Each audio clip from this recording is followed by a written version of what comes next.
ذاك اليوم واحد كتب لي سؤال بصراحة صدمني. قال لي إذا الكرة الأرضية مدورة ليش من نصلي نتوجه للكعبة؟ ليش ما نصلي عكسها؟ لأن إذا الكرة الأرضية مدورة حتى إذا إحنا صلينا عكسها وصارت الكعبة بظهرنا أول وتالي وجهنا راح يفتر ويروح لها. أنا صحيح انسطرت ودخت بيها، بس راح أسألك سؤال أقوى من هذا وسطرك بيه سطر. بما أنه الكرة الأرضية مدورة، برأيك إذا ابتعدت عن الكعبة بمسافة ورحت المكان لقيت بيه المسافة بينك وبين الكعبة قدامك بقد المسافة بينك وبين الكعبة من وراك، بهاي الحالة شلون راح تصلي؟ راح تصلي هيجي لو راح تفتر وتصلي عكس؟ لأن المسافتين قدامك ووراك نفس المسافة بينك وبين الكعبة. ما افتهمت مو؟ أفهمك أكثر. تخيل هاي الكرة الأرضية، هاي البرتقالة الكرة الأرضية، تمام؟ شلون أفهمك والله ما أدري. هاي الكعبة، تخيل هاي الكعبة وانت جيت من هنا صرت هنا.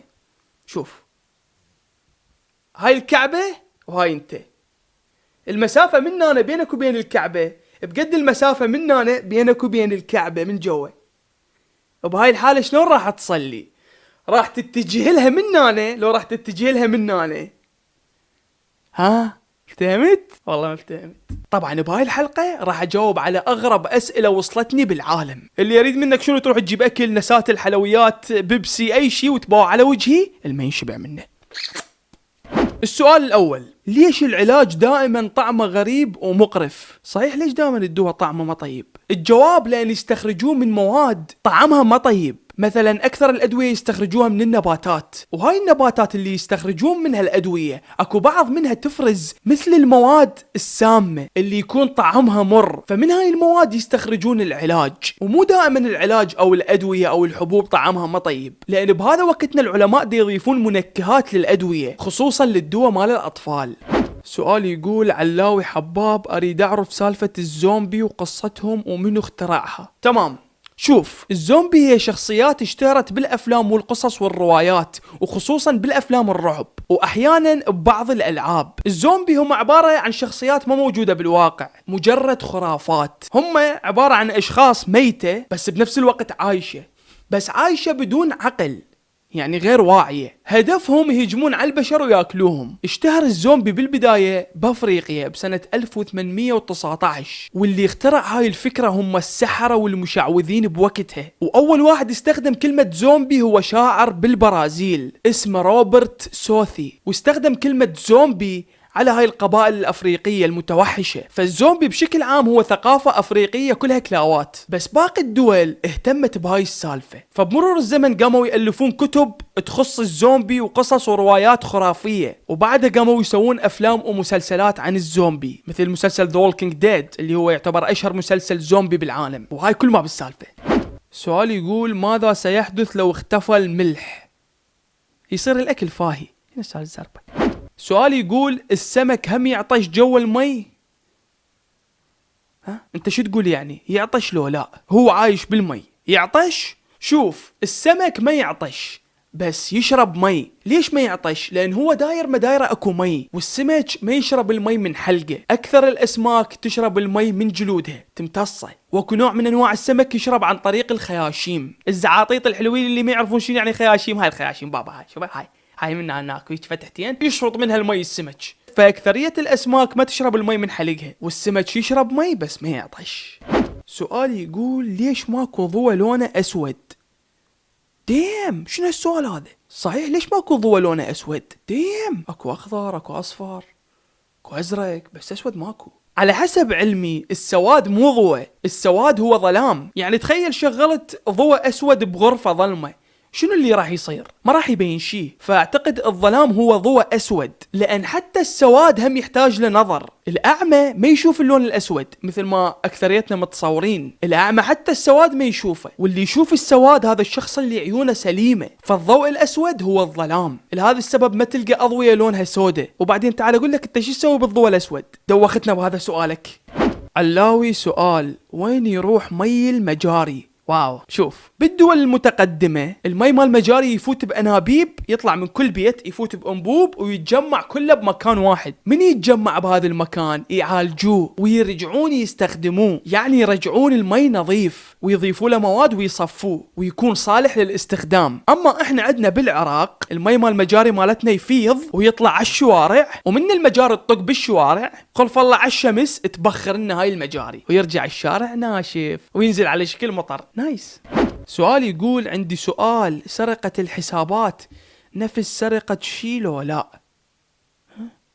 شنو هو هالسؤال؟ ما مفهوم. اعتقد قصدك سرقة الحسابات اللي على مواقع التواصل الاجتماعي حلال لو حرام، او حالها حال سرقة باقي الاشياء لو لا. اكيد حالها حال اي سرقة وحرام. اي شيء مهما كان تافه وتاخذه بدون اذن صاحبه يعتبر حرام وسرقة، والله يحاسبك عليها بيوم القيامة. يعني اكو ناس تعبانة على حساباتها، انت تجي تاخذها والله على شنو وعلى اي اساس؟ والله شنو ما مذكور الانستغرام بالقرآن، لو ما مذكور الفيسبوك بحديث الرسول. هو الرسول لو عايش لحد هذا وقتنا كان صار عنده فيسبوك وينشر بيه الدعوة الاسلامية. تشبيك اذا تحس غير الدنيا قاعد تتطور. انا هم اقول لك قبل كانت ماكو فلوس، هسه صارت الفلوس اقدر ابوقهن. الحرام هو يبقى حرام مهما تغيرت الشغله. قبل كان الحصان حرام تبوقه، هسه صارت السياره حالها حال الحصان حرام تبوقها.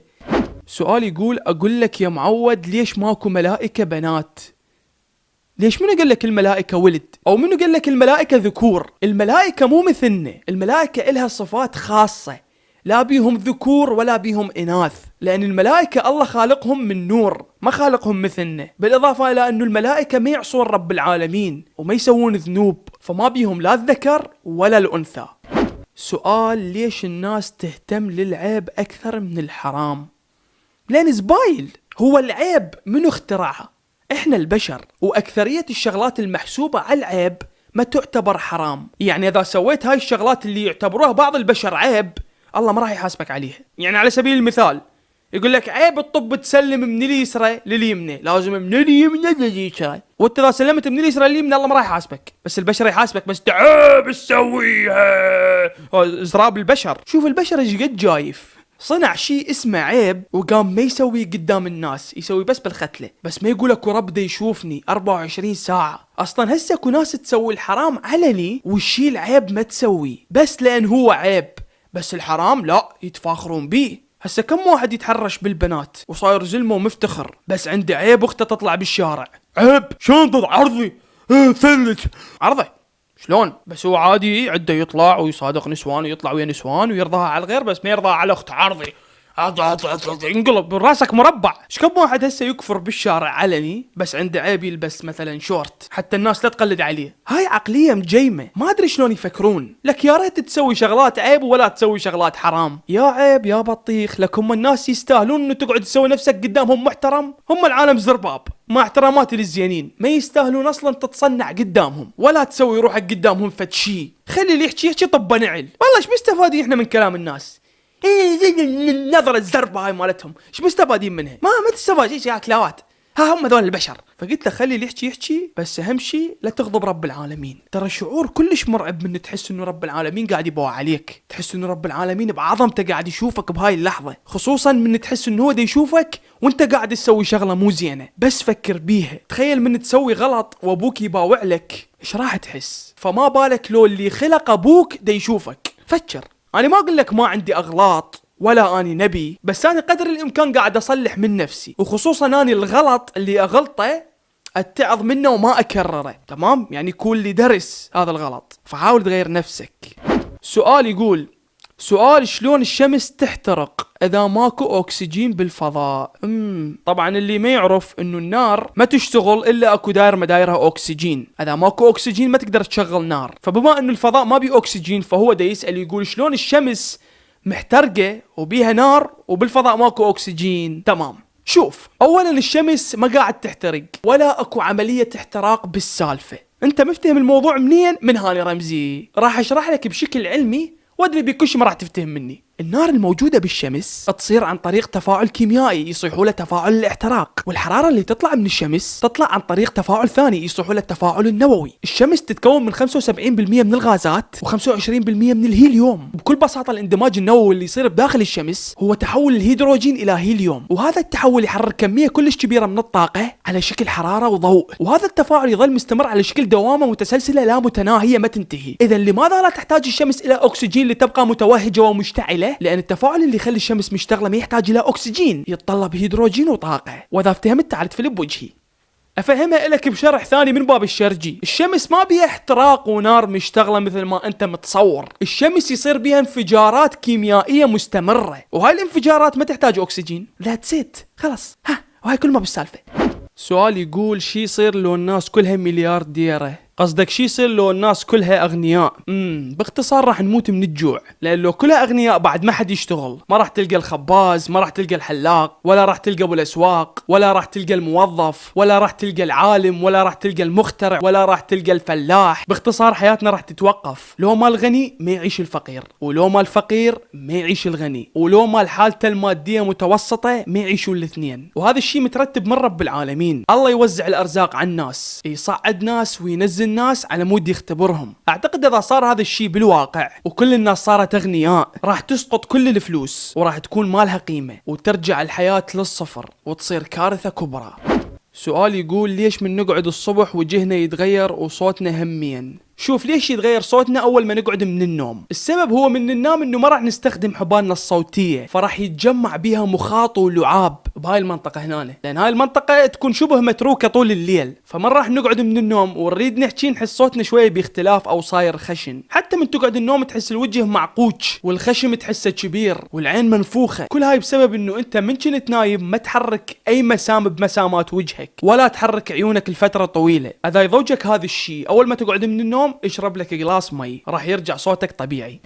سؤال يقول سؤال الجن هم يموت وهم يندفن مثل البشر؟ الجواب اكيد الجن يموت حاله حال البشر والهم اعمار، والله خلقهم العبادته حالهم حالنا. اما يندفنون او لا فعلى حسب ما قرأت ما يندفنون. ليش؟ لانه هم ما مخلوقين مثلنا من تراب، هم مخلوقين من نار، والله اعلم. سؤال شي يصير اذا قرصتك 500 بقاية او باعوضة؟ باعوضة؟ ويربطوك بحبل راح تقاوم الحكة؟ هي مو مسألة حكة، عادي كلش الحكة، بس 500 بعوضة تقرصني بنفس اللحظة هذا الشي خطر، لأنكو بعض البق يحمل فيروسات وممكن ينقل لي أمراض هواية من راح يقرصني، فهي هنا المشكلة. وبعدين شنو هالفكرة العنيفة هاي؟ ليش ايش تفكرون؟ سؤال الشمس والقمر من تغيب وين تروح؟ تروح للبيت تاخذ جنطتها وتروح تتغطى وتنام. تصدق تحكي؟ ها؟ انت مخبل؟ اخي الشمس ثابتة، الكرة الارضية هي اللي تفتر واحنا اللي نروح ونغيب مو الشمس. يعني تخيل اني واقف بالركن وانت تجي تفوت من يمي بالسيارة وتلقاني واقف، راح تفوت من يمي بالسيارة وتروح بغير فرع لحد ما اني اختفي، ورا ساعتين ترجع لي تلقاني بعدني واقف اظهر لك. نفس الفكرة، الشمس واقفة مثلي مسكينة، سويتها وين تروح تمضمض وترجع. قلت لكم اسألوا اسئلة غريبة بس ما توقعت لهالدرجة غرابة. الشمس وين تغيب وين تروح؟ تروح تسوي عشا لجالها. سؤال يقول سؤالي كم نجمة بالسماء؟ ترى هذا السؤال من أمي. ماكو عدد محدد للنجوم بالسماء لأن عددها بالبلايين. النجوم إلها أشكال مختلفة وأحجام مختلفة. بعض العلماء يقولون إنه عدد النجم بشكل عام 200 بليون نجمة. أما عدد النجوم اللي تقدر تشوفها أمك بالليل خصوصا من يكون الجو صافي تقريبا 2000 نجمة. وكل ما كانت السماء صافية راح تقدر تشوف أكثر نجوم بعينك. ولهذا السبب أنت ما تقدر تشوف النجوم بالنهار لأن أشعة الشمس الموجودة بالنهار أقوى من الضوء اللي طالع من النجوم. ولا تصدق بهاي مال اذا حسبت كم عدد النجوم بالسماء تطلع لك فالولة، كلها كلاوات. سؤال يقول ليش بالفاتحة نلبس اسود؟ مو شرط، عادي تقدر تلبس اي لون يعجبك، بس مجتمعنا اعتبر انه اللون الاسود هو رمز للحزن. الحزن بالقلب مو باللبس. مرة نشرت صورة قاعد اطبخ للامام الحسين عليه السلام، فقاعد يجي اخوط بالقيمة ولابس احمر. الناس كلها عافت المغزى والطبخ وال20 كيلو بصل اللي ثرمتهن وعيوني راحت ولطشت وين؟ بالتيشيرت الاحمر. ليش لابس احمر؟ فد عقليات ضارقه بيها طيور ماكو يتشي، دماغهم اذا تفتحها تلقى بيه بيضه فاسده. اسد ايش عليك باللبس؟ بالله ما عندي اسود. والله يطلع لك مسوي له موكب شطوله ومليان ناس لابسين اسود، وهم نص اللي بالموكب ما يعرفون على شنو انقتل الامام الحسين عليه السلام، وما يعرفون على شنو صار هالموكب، وما يعرفون هم ايش يسوون هنا اصلا. حالكم حال المدارس العراقيه. هو طالب كسلان مزروب بوضعيته، تجي تحاسبه انت وتقول له ليش ملابس ابيض؟ ليش انت خبل؟ ادري مدير شي يسحب انت. وش مين الطلاب لازم يلبسون ابيض؟ ما قاعد افتهم شنو هالتفياك اللي ما له داعي. راح يقول لي والله ها لازم الطلاب ينتظمون. اخي انا طالع ب7 دروس، يا نظام يا بطيخ، تعال انصحني شوف لي حل للصفاره بدرجاتي. الصفاره مالتي عبرت على الجيران، حل لي هاي المسألة، قل لي شو اسوي؟ يا لبس انت صدق تحكي؟ لو شعرك طويل لازم تزينه. ادري مدرسة زربة يا رحمة للكائنات، الشعر شنو له علاقة؟ ما دافتهم. ماكو ربط هيك، ماكو ربط. شعرك لازم يتجنى، شعرك لازم يتجنى، شو العلاقة؟ وهذا طالب شعره طويل، شنو المشكلة؟ هي وطف ما دافتهم، شنو المشكلة؟ يعني الربط وين؟ هو الربط وين؟ بس اربط لي تعال اريد واحد مدير، ابوه مدير، امه معلمة، ما اعرف، تعالوا شو بس اقنعني، لا تقول لي بنظر وضراط، اقنعني شنو هو السبب العلمي اللي يخلي الطالب يزين شعره. يلا علمي، انتم مو مدرسين وهاي وتعرفون بالعلم يلا. سبب علمي يخلي الطالب يفشل بالدراسة إذا طول شعره، سبب علمي يخلي الطالب يرسب بالدراسة إذا لابس ملون. يلا أنا لبست أبيض ورسبت. يا كم أمه حلي هاي فادتني هذا راطك؟ ما فادني. بس لو جاي ناصحني على الدراسة لا أنجح، لو مسوي لي مدرسة بيها خير أنجح. بس ما تجي والله مرة جيت لابس أبيض بس بي شوية ألوان، هو تيشيرت أبيض بس بيشي كم خط ملون هيك من النص، ومو كله بس يجي مربع صغير بخطوط ملونه. كان يجي المدير انت جايك ملابس ابيض، انت غبي ما اعرف شنو هذا مو ابيض. ماك عقليه مجيمه، ما عقليه زرباب، ماكو يقنعك ما يقنعك. هو المشكله ما يقنعك، ما يقنعك ليش تلبس ما يقنعك، ماكو قناعه، ماكو. اعطيني سبب مقنع علمي، اعطيني ديني. يلا ما اريد سبب علمي، اعطيني سبب ديني. شنو ببركه ينشط العقل اللون الابيض؟ ما دافتهم. زي موحد شنو ايش راح يفيدني اني؟ غير لي المواد، خلي لي مواد براسها حظ. مدارسكم كاتلها الوسخ، وش معنى ابيض؟ بس اريد افتهم ايش معنى، ليش مو اصفر؟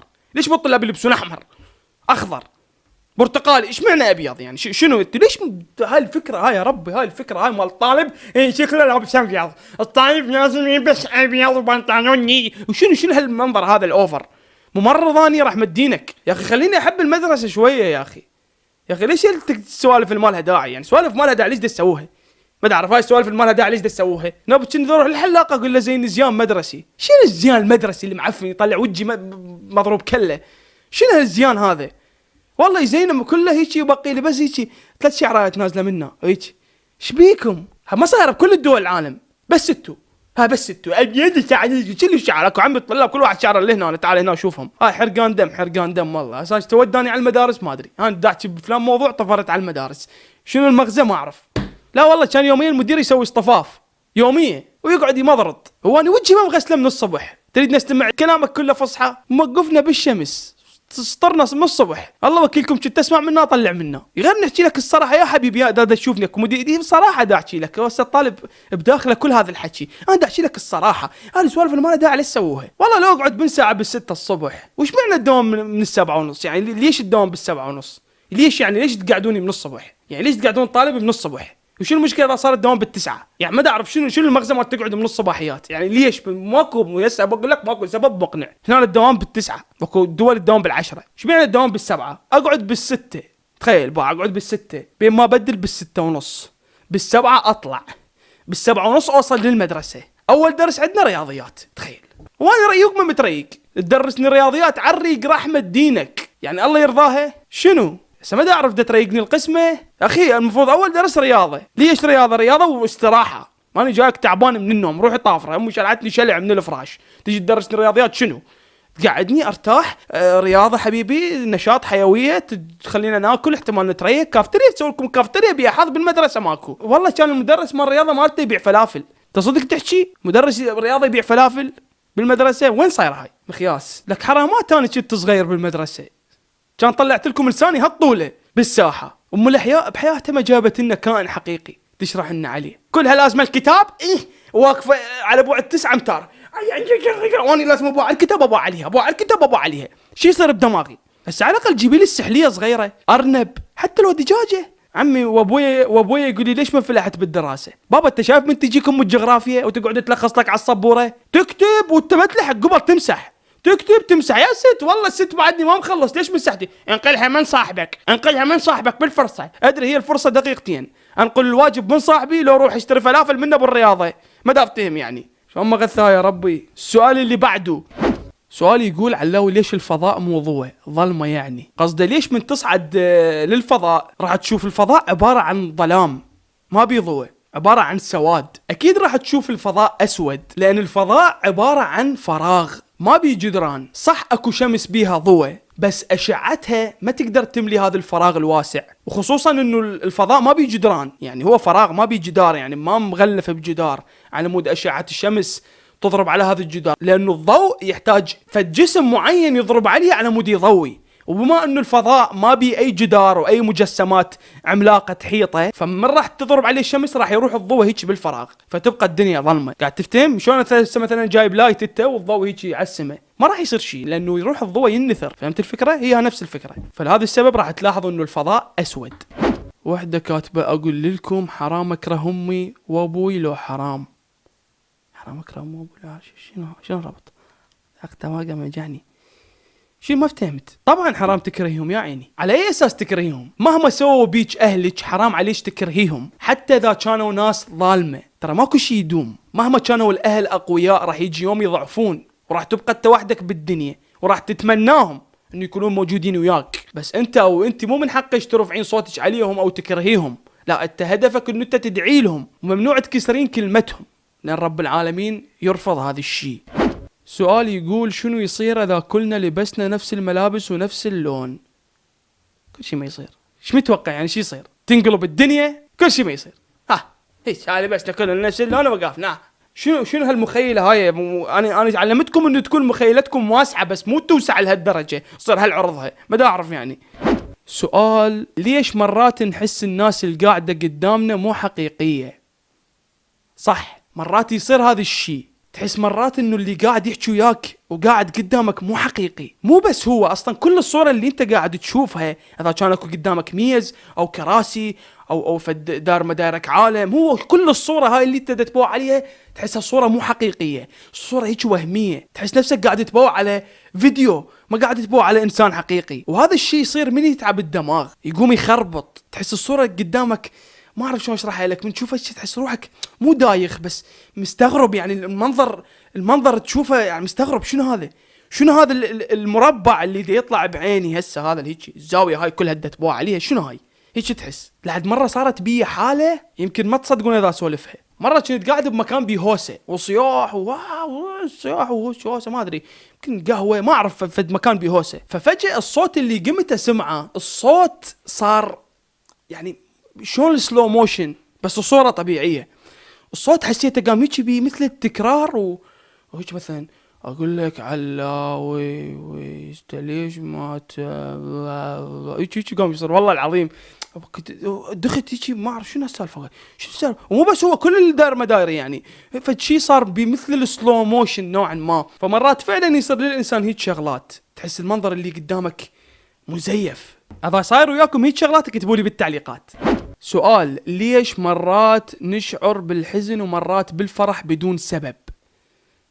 اعتقد مرات من يكون الانسان بداخله مشاعر فارغة وعايش حياة كلش طبيعية، حياة هادئة ما بيها لا مشاكل ولا فرح ولا حزن، فبهاي الحالة راح يحتاج يحزن ويحتاج يفرح. فانت اذا حياتك طبيعية دماغك راح يرسل اعازات الك يخليك تحس بحزن، مع العلم انت كل شيء ما بيك بس تحس نفسك تحتاج تبكي، واحيانا تفرح كلش تفرح بدون سبب لان انت تحتاج تفرح. وهذا الشيء من رب العالمين حتى لا يصير بيك حالة نفسية. الانسان ما يقدر يعيش حياة مجرد بسيطة يعني هيك صافن، ما يقدر، لازم يمر بحالات فرح حزن. والانسان اللي ما يبكي راح يتعب بالزايد، بس من راح تبكي راح ترتاح. فلهذا السبب دماغك يرسل لك اعازات يخليك تحزن حتى تبكي حتى لو تكشي ما بيك. نزار قباني يقول علمني حبك أن أحزن وأنا محتاج منذ عصور لامرأة تجعلني أحزن. علمني حبك سيدتي أسوأ عادات. ايش دا تحس؟ علمني أفتح فنجاني في الليلة آلاف المرات، وأجرب طب العطارين، وأطرق باب العرافات.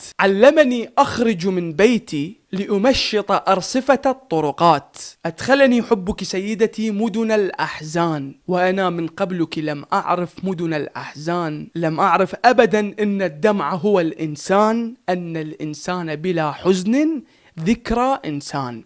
فكنا نحتاج نحزن.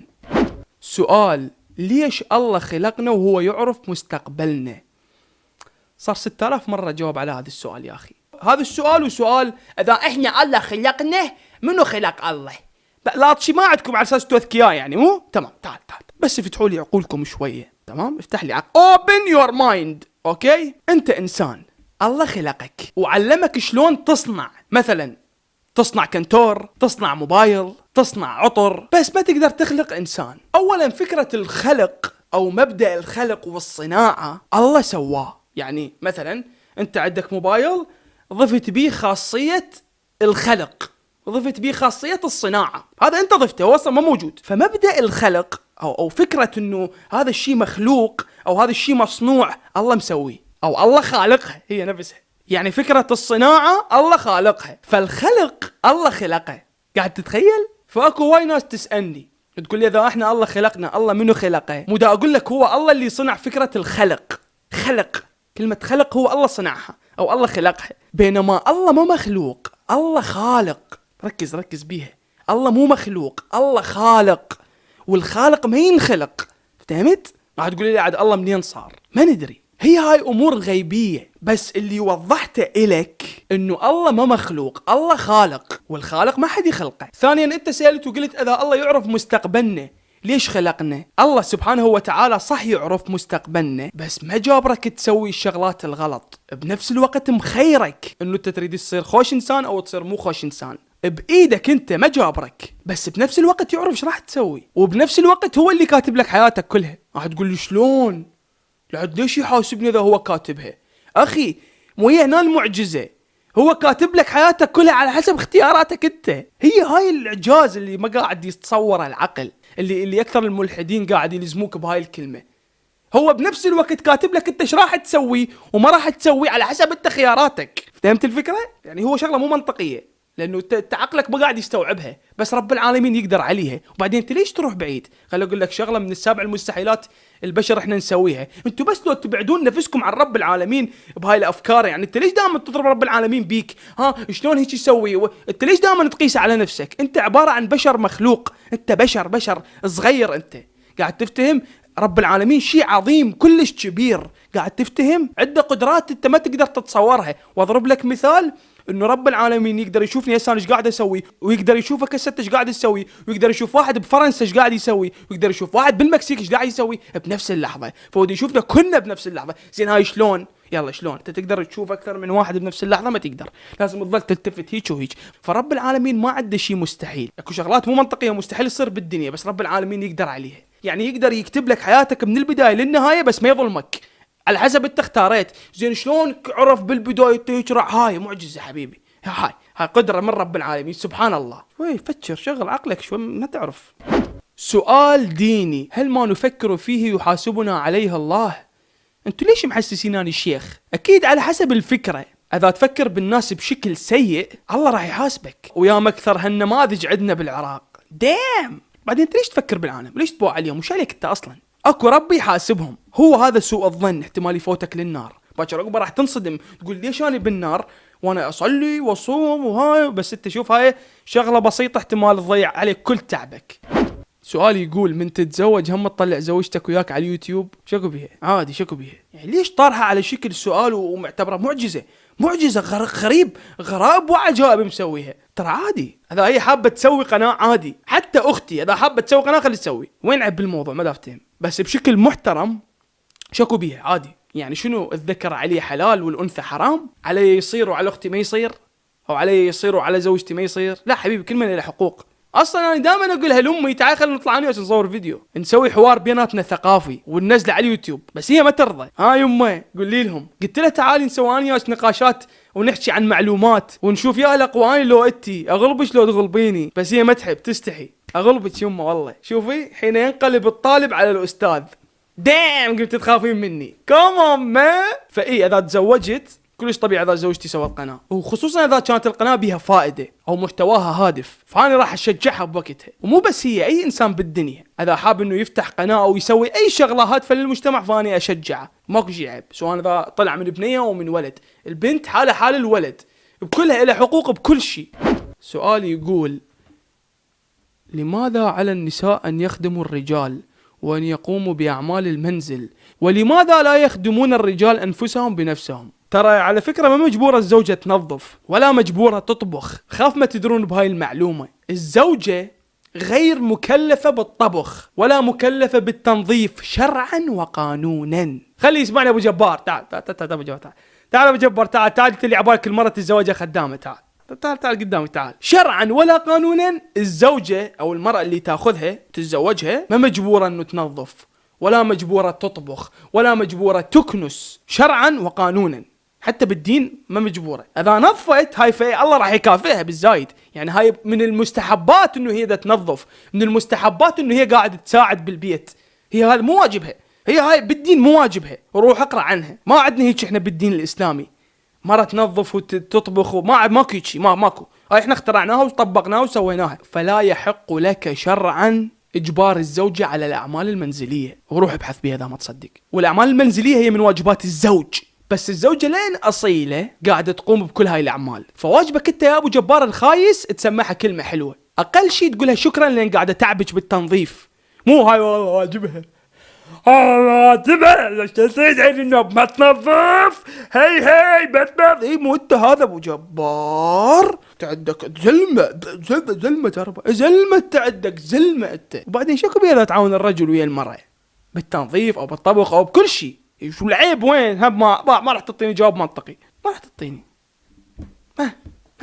رجال انا رجال يصير بيك صرع. رجال صرع يصير بيك. والله العظيم انا كل شيء احب التنظيف ودائما اساعدهم بالتنظيف. سألوها كم لازم تعلقين يوم على تحكين كم مره انا مساعدك بالطبخ، كم مره مساعدك بالجلف، كنت اغسل لك زوالي قبل من كنت صغير تقريبا، كم مره منظف لك البيت منظف لك الغرف. ها مو تنسين ترى كلها محسوبة. وانت الرجال ايش راح ينقص منك اذا غسلت الماعين؟ راح تنهز مشاعرك لو راح تنقص من رجولتك. قوم نظف لك، يلا قوم تعال. انا هالمرة ما راح ترد البنات، راح تردكم انت الولد. قوم لك يلا على المطبخ، سيبك بيدك ما حد يفيدك. ما يلا بابا يلا خلصت الحلقة يلا بابا قوم خلصت الحلقة. يلا على المطبخ حبيبي يلا قوم لا تله. يلا قوم ركض على المطبخ يلا ركض. اريد الصواني ماكو تلمعين، اريدك تشوف بيها وجهك بالصينية. اذا ما تشوف بيها وجهك برجوعة. وانتي تعال يوم ندللك شريدك تجيبين تليفونك وتتمددين وتفوتين على السينماني. اكو مسلسل اسمه The Last Man on Earth. هذا المسلسل رهيب راح كلش تستمتعين بيه. المسلسل فكرته كلش غريبة، انه على اساس العالم كلها ماتت وبقى بس رجال واحد عايش على الكرة الارضية. فتخيلي مسلسل بطولة شخص واحد بس. هذا اسم المسلسل، تلقيه على سينمانه. روحي تمددي خلي السماعات ذانك وشوفي هذا المسلسل واستمتعي يعني وطيني رايك بيه. يلا لك تقوم يلا على المطبخ. يلا بابا يلا. الباكر تعرف شريد منك؟ اريدك تسوي تمن احمر وعليه فخاد دجاج، واذا خربت التمن تعرف شو اسوي بيك. يلا بابا يلا خلصت الحلقه. مسلسل لا تنسين مسلسل. يلا قوم انت لك قوم يلا. مسلسل لا تنسين مسلسل كلش حلو. شوفين The Last Man on Earth. صح هو بس بطولة شخص واحد بس ما تملين. تبدي تطلع الشخصيات بالتداريج بس فتشي كلش روعة. خيال علمي كوميدي مغامر. لا قوم بابا انت مدق لك قوم اخي. الماعين على السينك اريدك تلمعهن. شوف مثل ما قلت لك السيم والاسفنجة شوية عصرة زاهي اصلا انت اكثر خبرة من المرأة. انت ذات تلزم لك الكاشي مال البيت تطلع يلمع. يلا قوم خلي ولا هاي سوالفك 24 ساعة قاعد تلعب بابج تنشلب على البوبج. يلا قوم نظف يلا. مسلسل لا تنسين. يلا قوم منه قوم.